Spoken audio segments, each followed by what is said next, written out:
እስኪ ዘሃቦ أمسدار ترامات أمسدار تخلاي ستساح لك ماي مالي رخو اسكي ذهبو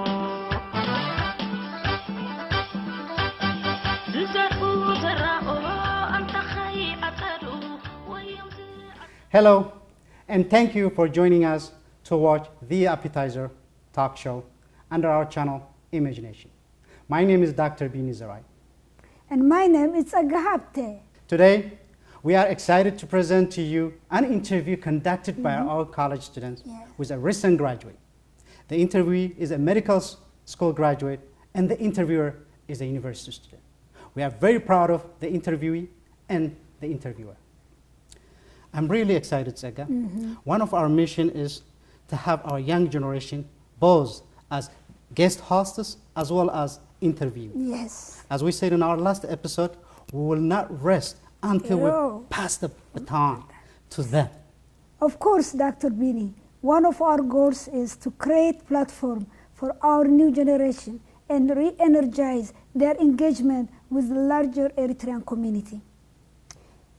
Just a quick reminder to our audience, we call our show The Appetizer, and we are broadcasting the show from Los Angeles, California. We have a long-term ambitions. We want to bring the accomplishment of our next generation to the forefront.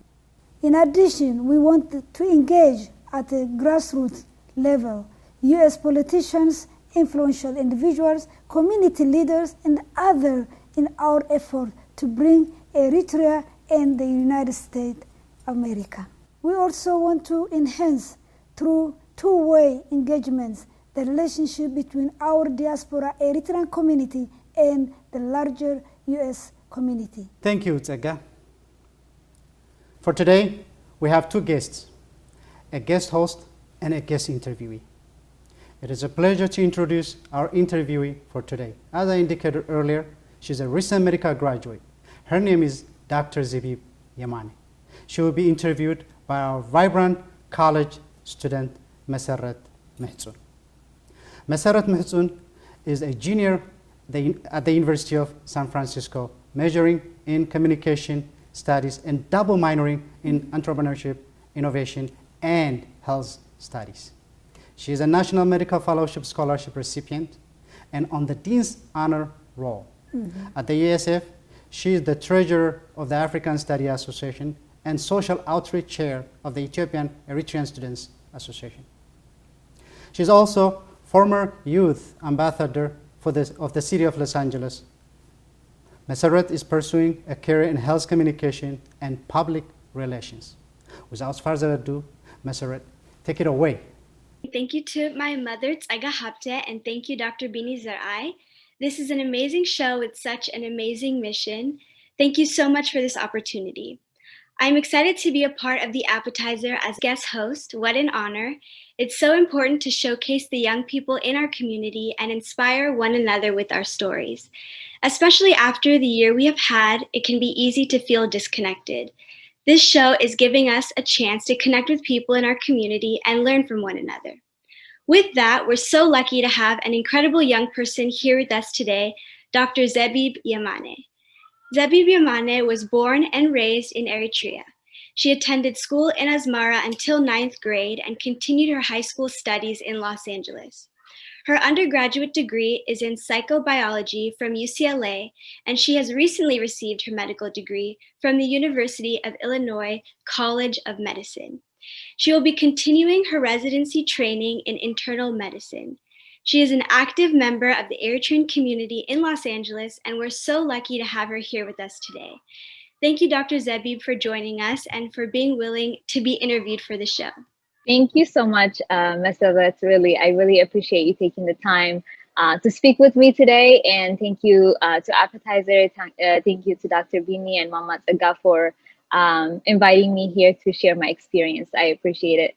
Awesome. So we'll just jump into the first question.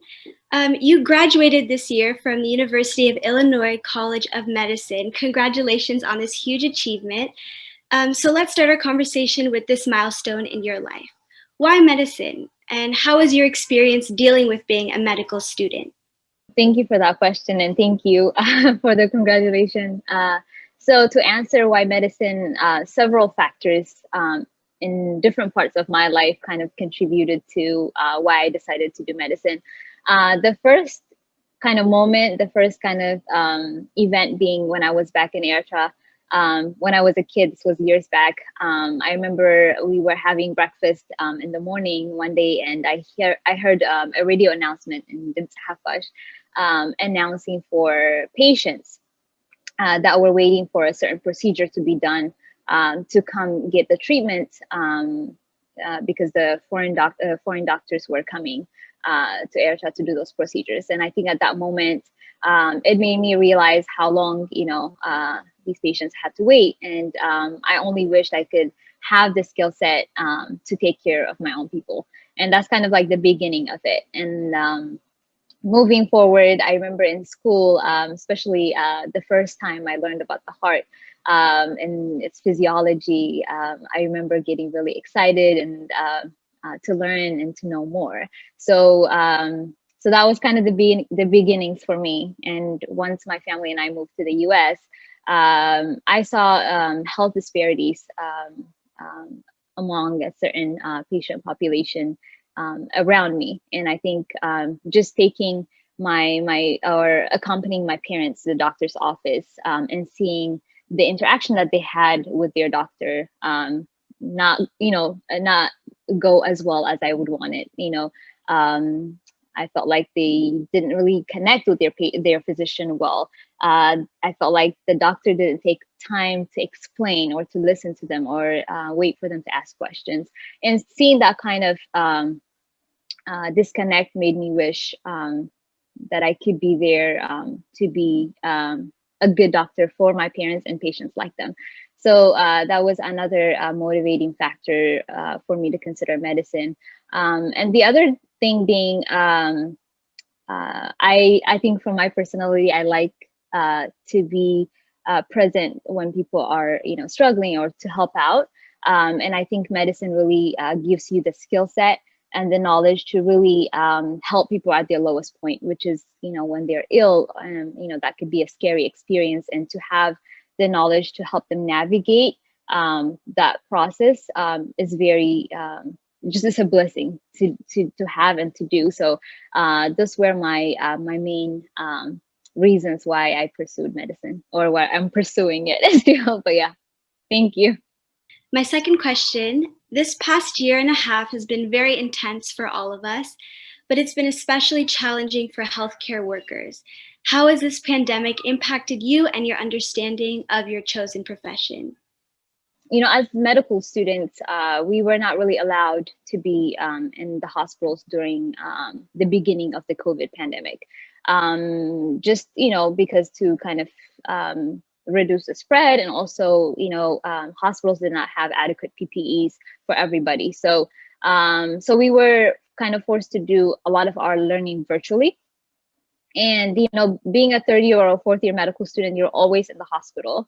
And you're always kind of hoping for that, time off to study or to relax. And, just having so much time at home.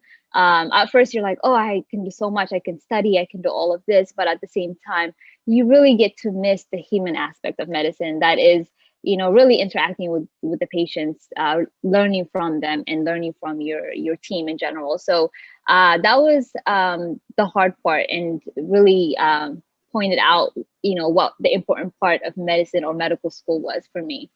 And I think COVID, or just the pandemic in general, really highlighted the importance of really caring for somebody else, because as I returned to the hospital rotations and I was doing ICU rotations and really seeing very ill people as a result of COVID, and not having family visit them as often, that was really hard to see. And I think as physicians, you always have to have these kind of difficult conversation about end of life type of care, and being able to see that and experience it was truly like life-changing in a sense, because you're talking to family members that cannot be there physically. So you're having these difficult conversations over the phone, and you really need to be caring and to be putting the patient's interest before everything else. So those were really difficult but important experiences that I've had. Also, I think the last part being as healthcare professionals or just being a medical student, what we do, our actions matter in a sense that, taking precautions, mask, putting masks on, doing the social distancing, taking vaccines, really speak volumes when we do it, because then, then we can educate our families, our communities to do the same. So those were important things that I learned from the pandemic. I know that you spent most of your childhood in Eritrea and you moved to the US during high school. What was this transition like, and do you have any advice for young people who may be experiencing something similar? I personally think that I moved to the US at the right age. I think at almost 16, I really, had a good understanding of my Eritrean identity. So I'm always grateful for that. So in terms of just moving, and you're always worried about school, how things are gonna go.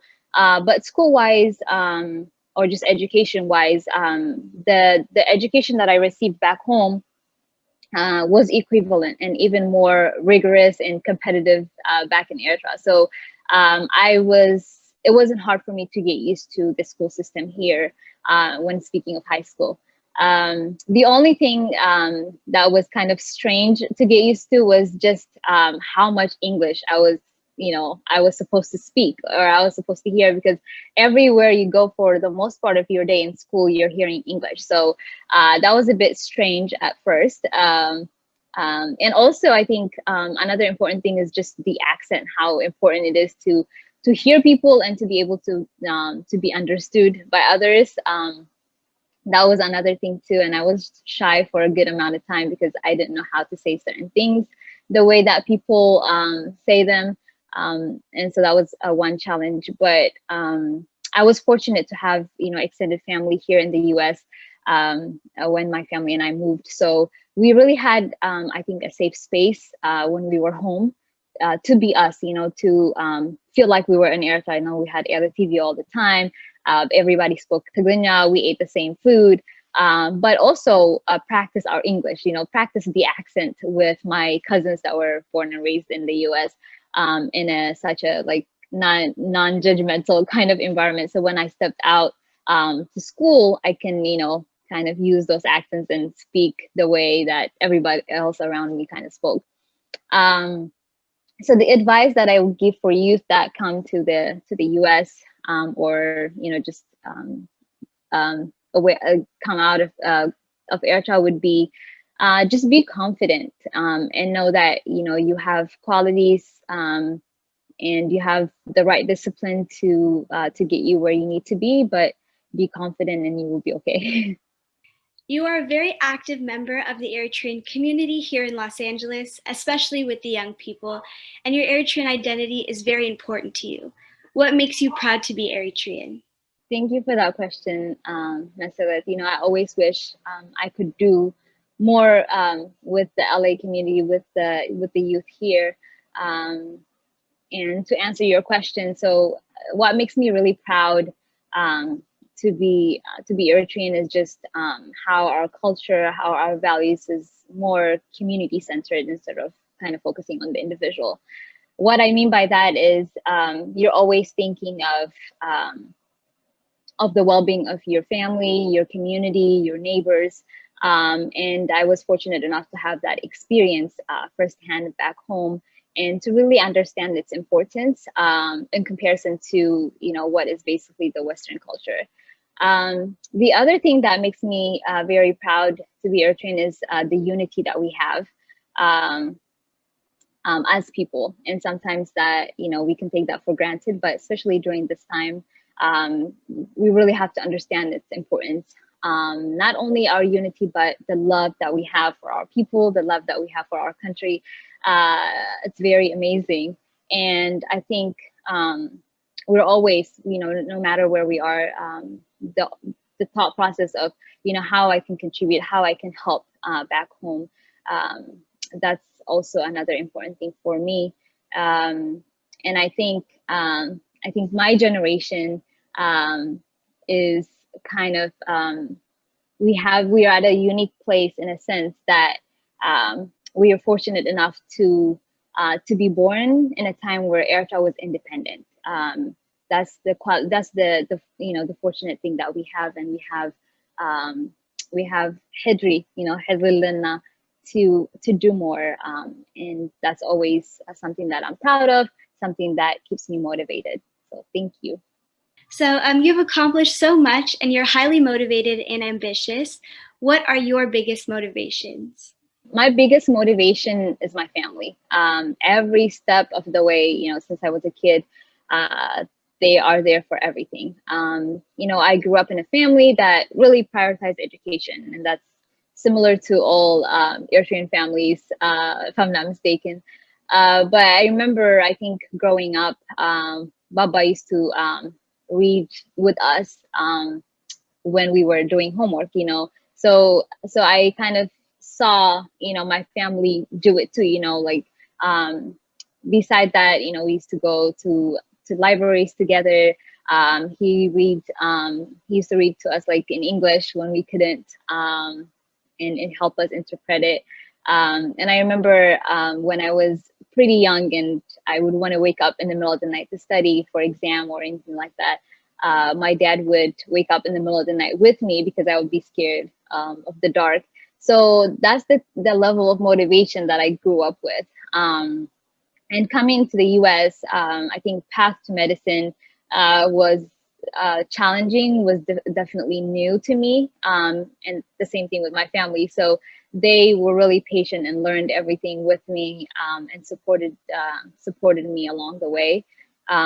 So family is very big for me. The other motivation is, I think, when I struggle with something or I'm studying for a difficult exam, I always kind of envision what I'll be able to do with the training I'm receiving, with the education I'm receiving, and the vision of being able to help patients from disadvantaged background, and also visions of going back home to Eritrea and taking care of patients that look like me. That always kind of gives me hope and motivation during hard times. You're a role model for many young Eritreans, but who are your role models? So it's gonna be kind of a continuation of the last question, but my parents are really my role models. My parents are freedom fighters, or were freedom fighters, and when they came from Meda, they continued their education no matter how hard the circumstances were. They're very strong, but yet so loving, and they're always supportive and understanding with everything that comes along. And I wish I could be as good of a parent as they are to me, to my future kids someday, and pass on all the values, and all the love, all the support that they give me to them. What advice do you have for the youth in general and for current and future medical students in particular? Thank you, Masadat, so much for really taking the time to listen to me and to have a conversation with me, and just allowing me to share my experience. I would say, with advice is always easier said than done, and I know that from experience. But I would start out by saying, find your passion, and understand what it takes to get there.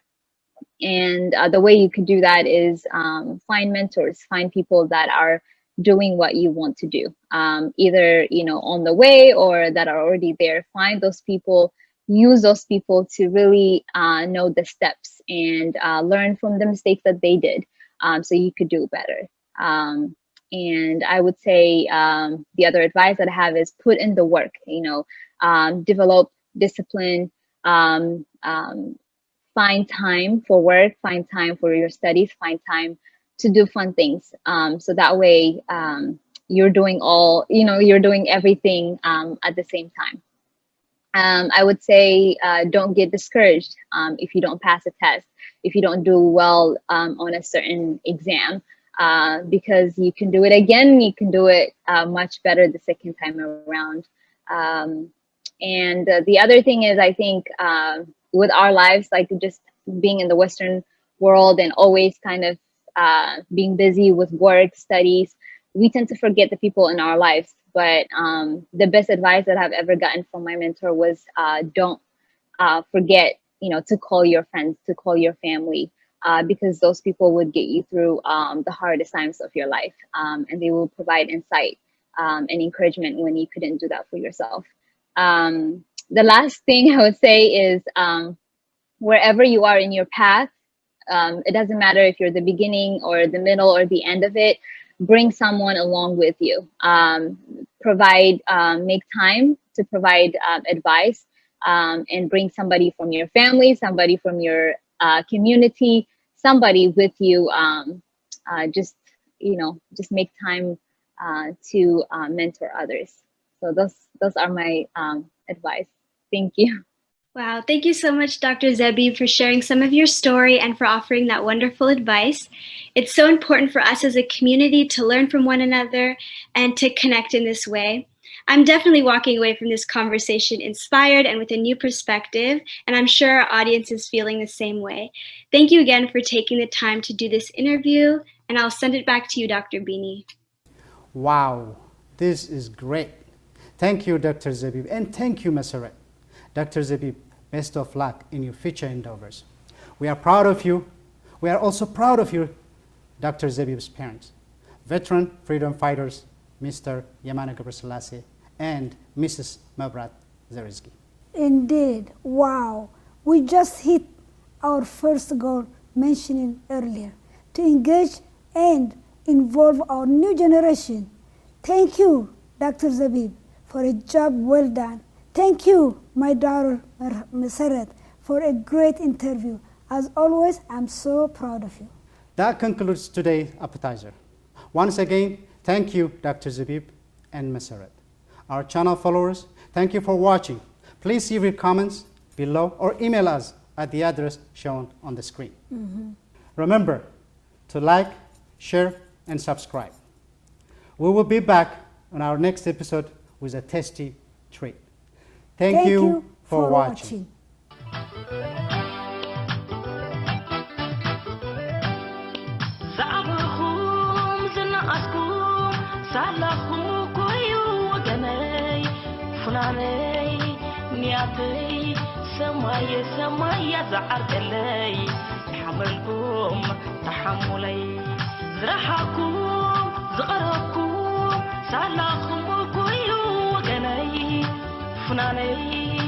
نياتي سماي سماي زعر قلي زحملكم تحملي أغزي زبر أحكو تساقير بحري سلاخن بيكونان أبتحت فتاري